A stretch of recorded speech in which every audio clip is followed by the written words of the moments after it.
Okay, so this is a Honda Accord 2012 LX rear brakes. We're just going to replace the pads today. Step 1, always undo your lug nuts while you're on the ground. So the 2012 LX Accord has 19mm lug nuts.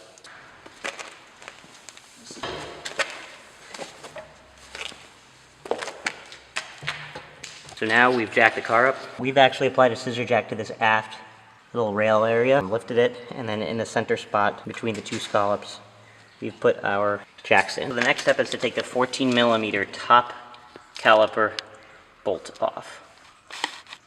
So we just broke these with a 1.5 foot long breaker bar. They're completely loose, so we get a hand untighten it now.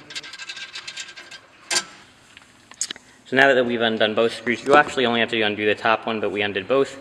We made sure that the e-brake is off, and now you could lift the clamshell. So we've removed the caliper. We have basically no pad left on the brakes. It's just the backing. You got your tangs and you got your other clap trap that clips on, and you just want to make sure that when you reinstall it looks the same. So we're going to clean this up with a wire brush, remove the pads, put new pads in, lube the new pads, and then compress the caliper, which is in there.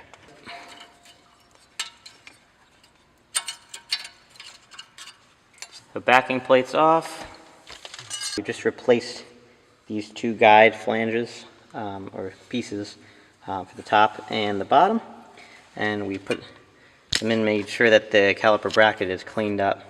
That way we could easily slide our brake pads back into place. So now we've installed both pads into their proper configuration. Both top and bottom are lubed with Antiseize, and same on the aft side, which also has Antiseize on it. Notice the pad's a lot thicker than what we had before because they're brand new. Next step will be to compress the cylinder right here.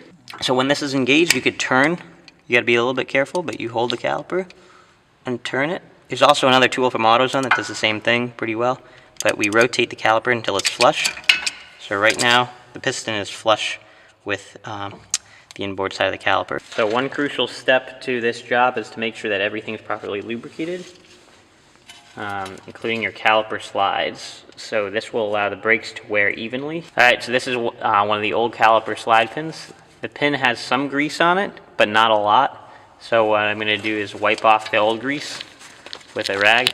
And I'm going to apply just 3 little beads, and then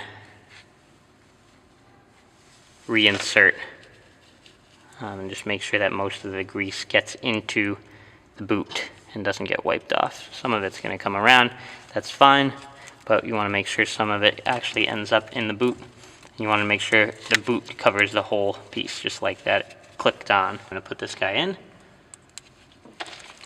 and then that's clicked on and engaged. So now these both are really easily sliding. You put the caliper with the compressed piston back on, push the slides down so you can fit the caliper back on. We're going to put the 2 caliper bolts back in and torque them to about 16 to 20 foot-pounds. You could reattach your wheels, put the lug nuts on, get them snug, lower the car, and then torque the nuts to 80 foot-pounds, and then you're done. Just finished lowering the car to the ground. And we've snugged each of these lug nuts. Now that the car is back down on the ground, we'll torque each lug nut. Just going to hit this to 80 foot-pounds. This guy, and this guy, and this guy, this guy, and this guy, all to 80, and then you're all set. If you like this video and consider it helpful, please consider subscribing.